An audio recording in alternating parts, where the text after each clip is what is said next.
À mon signal. Déchaîne les enfers. PajamaRich.com.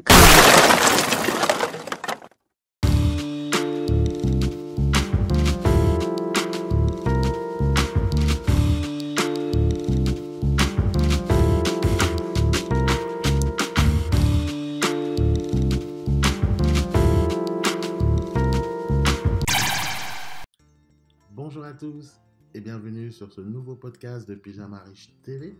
Alors aujourd'hui on va se demander s'il vaut mieux accumuler de la richesse ou accumuler les expériences. Je ne pensais pas ça possible, mais depuis quelques temps j'ai changé mon point de vue sur la richesse et l'accumulation de celle-ci. Des années en arrière j'étais dans une course à l'accumulation de richesse, c'est-à-dire faire un maximum d'argent et accumuler des biens matériels afin d'en jouir un maximum. Et je pense pas être le seul à avoir eu cette philosophie, même si peu ont l'honnêteté de l'avouer. Moi, personnellement, je n'ai jamais caché mon amour pour l'argent et je ne vois pas pourquoi il le faudrait d'ailleurs. Mais depuis quelques années, ma philosophie a évolué afin de s'affiner et je voulais partager ça avec toi. Bien que je sois toujours dans la course à la richesse, le but final est maintenant différent. Au lieu d'accumuler des biens, j'accumule maintenant des expériences. J'ai découvert que le vrai pouvoir de l'argent, c'est de pouvoir s'offrir des expériences et des moments uniques. Sur ton lit de mort, ce n'est pas de tes Rolex ou de tes Bentley que tu vas te souvenir, mais des beaux moments que tu auras vécus. Il est donc important d'en accumuler le plus possible. Malheureusement, bon nombre de ces expériences requièrent deux choses, du temps et de l'argent. En effet, sans temps libre ou sans argent, il est difficile d'accéder à bon nombre de ces moments magiques et uniques. Donc au final, il est toujours nécessaire de d'abord accumuler de la richesse. Et les babacools ou autres branleurs qui te vendent une vie sans argent et que l'argent ne fait pas le bonheur, c'est tout simplement parce qu'ils n'en ont jamais eu. Parce que dans le vrai monde, rien n'est gratuit. En tout cas, il est important de garder ses priorités en ordre. Faire de l'argent, c'est très bien.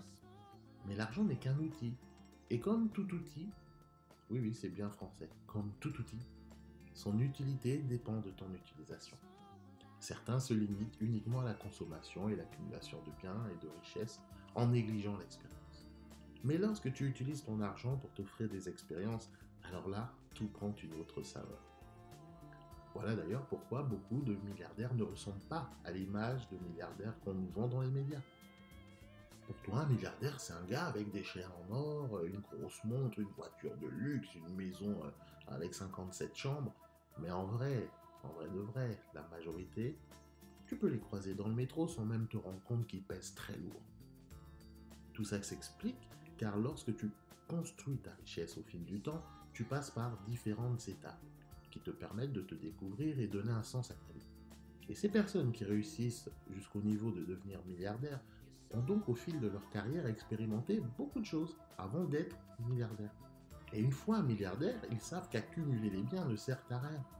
Et ils préfèrent multiplier les expériences. Posséder sa propre île, par exemple.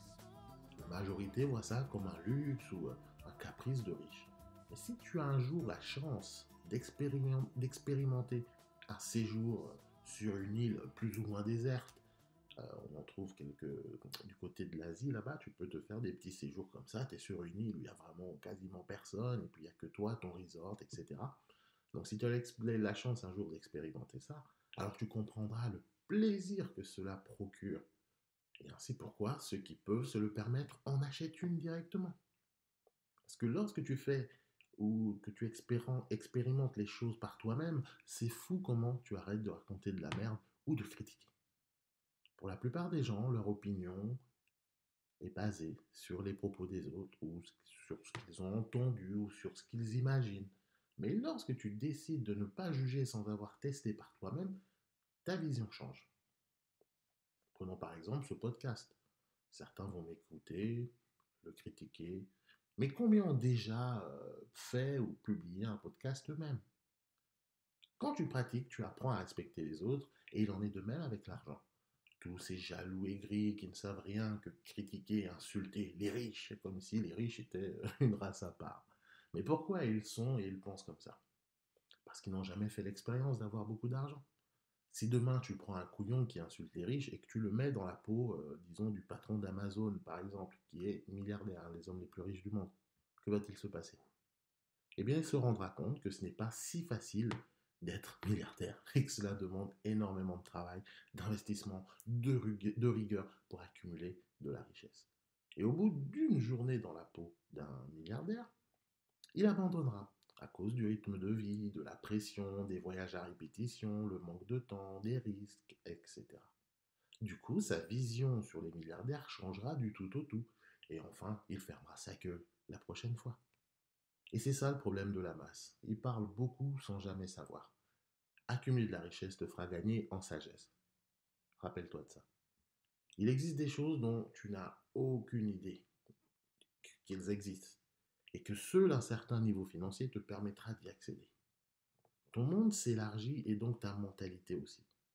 Tu peux d'ailleurs en faire l'expérience toi-même si un jour tu as l'occasion de rencontrer une personne qui a très très bien réussi financièrement. Les conversations sont d'un autre niveau. Et souvent, ils te motivent et te donnent envie d'avancer dans ta propre vie.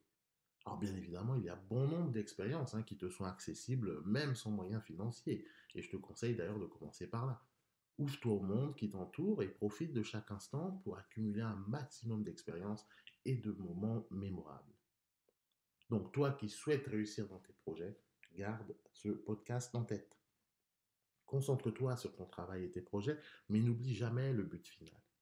Parce qu'il est très facile de se perdre dans la course aux richesses lorsque l'on a le nez dans le guidon. Et c'est comme ça qu'on se retrouve sur des chemins qui ne nous correspondent pas. En ayant en tête un objectif plus global, une vision précise sur ce que l'on veut au-delà du matériel, ça te permettra de garder le cap et le bon. En tout cas, j'espère que ce podcast t'aura plu et te sera utile, et surtout que tu l'auras écouté jusqu'au bout. En tout cas, n'hésite pas à le partager, de donner ton avis, laisser un commentaire, et partager ce podcast au plus grand nombre. En tout cas, on se donne rendez-vous au prochain podcast.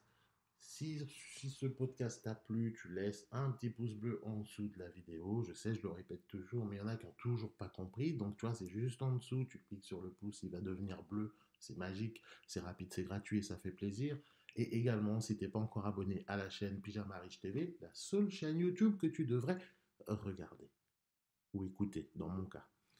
Donc, pour s'abonner, c'est facile. Il y a un gros bouton, il est rouge sur un fond blanc et c'est écrit s'abonner dessus. C'est écrit en blanc sur un fond rouge, pardon.